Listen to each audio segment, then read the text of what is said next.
Kami melihat ketika Mahkamah mengundang para menteri, pihak-pihak terkait, DKPP dan yang lainnya, ini membuktikan bahwa proses di mana Mahkamah melihat tidak menutup mata terhadap fenomena politisasi hukum, politisasi bansos, dan politisasi aparat.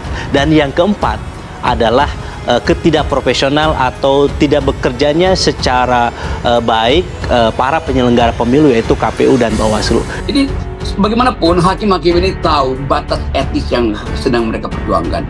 Tentu mereka akan dikondisikan secara politik untuk berpihak pada kekuasaan.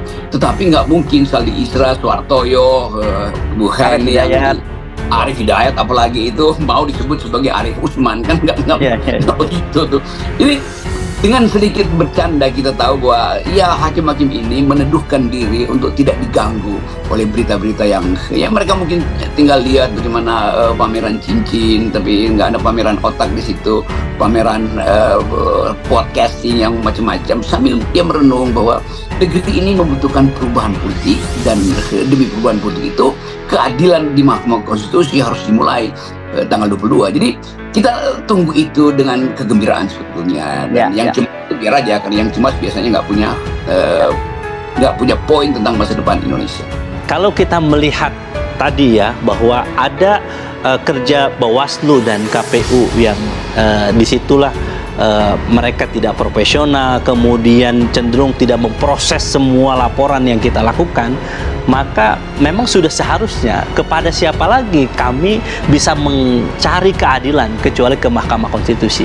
Disinilah saya kira ya kita bisa menempatkan, kita bisa melihat bahwa Mahkamah tidak menutup mata, dan saya kira proses yang terjadi, adanya potensi banyaknya kecurangan, adanya politisasi bansos yang sangat luar biasa, meskipun ditutupi oleh keterangan dari para menteri, kami sudah memberikan jawaban-jawaban.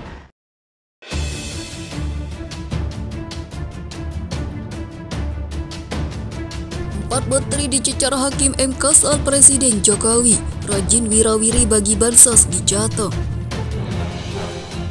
Bantuan sosial memang secara faktual sangat bermanfaat bagi penerima.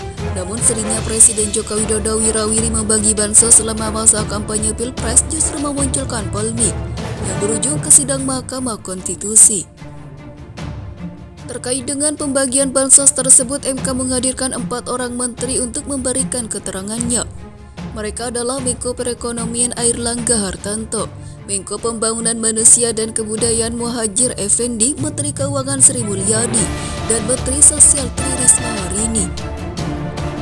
Hakim MK Saldi Isra bahkan sempat menunjukkan kertas berisi tabel dan peta dari 2 permohonan sengketa Pilpres yang sampai kepada MK.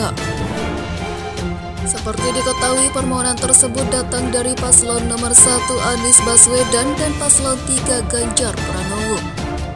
Adapun tabel yang ditunjukkan Saldi mencantumkan daftar perjalanan Jokowi membagikan bantuan sosial atau bansos. Saldi menyebut dalil dalam 2 permohonan tersebut banyak bertumpu pada pergerakan Jokowi. Saldi menuturkan jika para menteri yang hadir bisa menjelaskan, hakim akan lebih mudah mengambil keputusan terhadap dalil permohon. Seperti diketahui, sidang permohonan perselisihan hasil pemilihan umum atau PHPU Pilpres yang digelar MK hari ini menghadirkan keempat menteri Presiden Jokowi. Selain itu, Mahkamah Konstitusi juga memanggil Dewan Kehormatan Penyelenggara Pemilu atau DKPP.